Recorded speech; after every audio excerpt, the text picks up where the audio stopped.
Each year, the Chamber of Commerce nominates a person or a group of persons as the Citizens of the Year.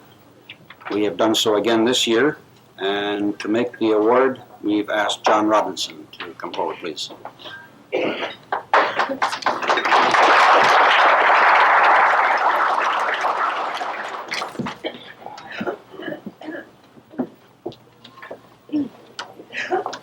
Thank you, Dave. Mr. President, Mr. Maglio, Mayor Maglio, Mr. Fredrickson, ladies and gentlemen. It is my pleasure this evening to present the award for the Nelson District Chamber of Commerce Citizen of the Year. Whether or not this should rightly be called the 1983 Citizen of the Year Award or the 1984 Citizen of the Year Award, I'm not sure. Certainly, this year's recipient during 1983 has accomplished a great deal on behalf of our community, and I have no reason to suspect that the same level of worthwhile effort will not be evidenced in the coming year. My concern is the rumors out of Victoria indicate that the provincial government is considering cancelling 1984. This is being proposed as a restraint measure, which could save the government a full year of expenses estimated at several $billion. Revenues would also be lost, or expenses, and revenues, which would also be lost to the government for the year, would be collected retroactively in 1985. Such a move would obviously affect the year of this award. On a slightly more serious note, this year's award is being presented to the Capitol Theatre Restoration Society. The society is being honored both for efforts to date in spearheading attempts and efforts to restore the provincial or the physical and cultural landmark that the theatre is in Nelson, but as importantly, if not more importantly, because of the Society's recognition of the Capitol Theatre's potential, which is to be a self-supporting venture within our community, which would generate sorely needed tourism and related revenues in Nelson.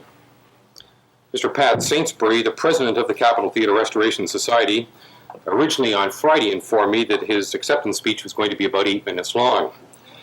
I assessed that and suspected that he was planning to read the first 3 acts of Romeo and Juliet to you. Since then, I think that portion of it's been canceled and his acceptance speech is going to be slightly reduced. I'm not going to say anything more. I'm sure Pat can elaborate on the Society's efforts to date and plans for the future. So would you please join me in honoring the Capitol Theatre Restoration Society and welcoming its president, Pat Sainsbury.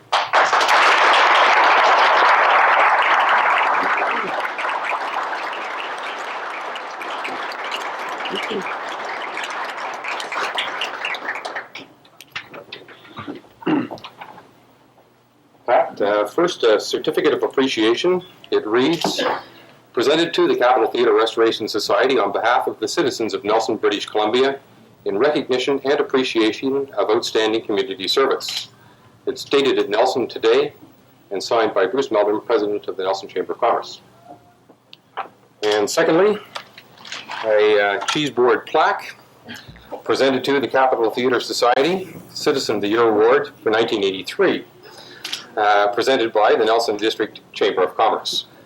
Again, congratulations, and I believe, in addition, honorary membership for 1 year in the Nelson District Chamber of Commerce.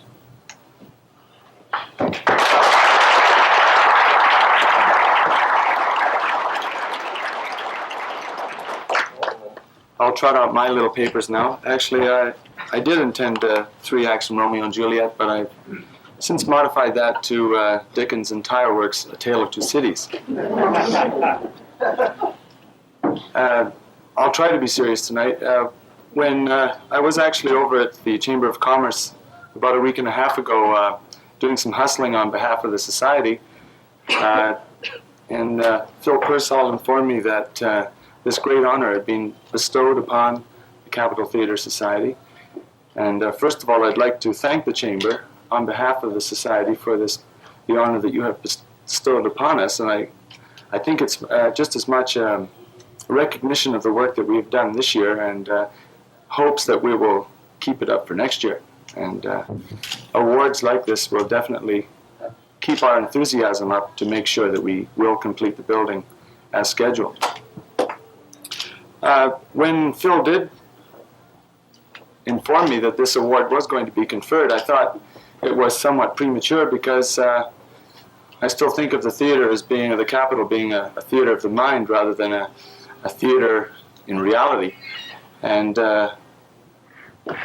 what I like to think about it, maybe I'm being a little too idealistic here, but maybe a bit vague, is that perhaps the Capitol might be a symbol of the phoenix, as it were, that Nelson is right now, and maybe together we'll be able to rise out of some of the ruins that seem to be happening around here to forge a new community based on community effort and involvement to try to make sure that this community does survive the slings and arrows of outrageous fortune, to steal a well-known line.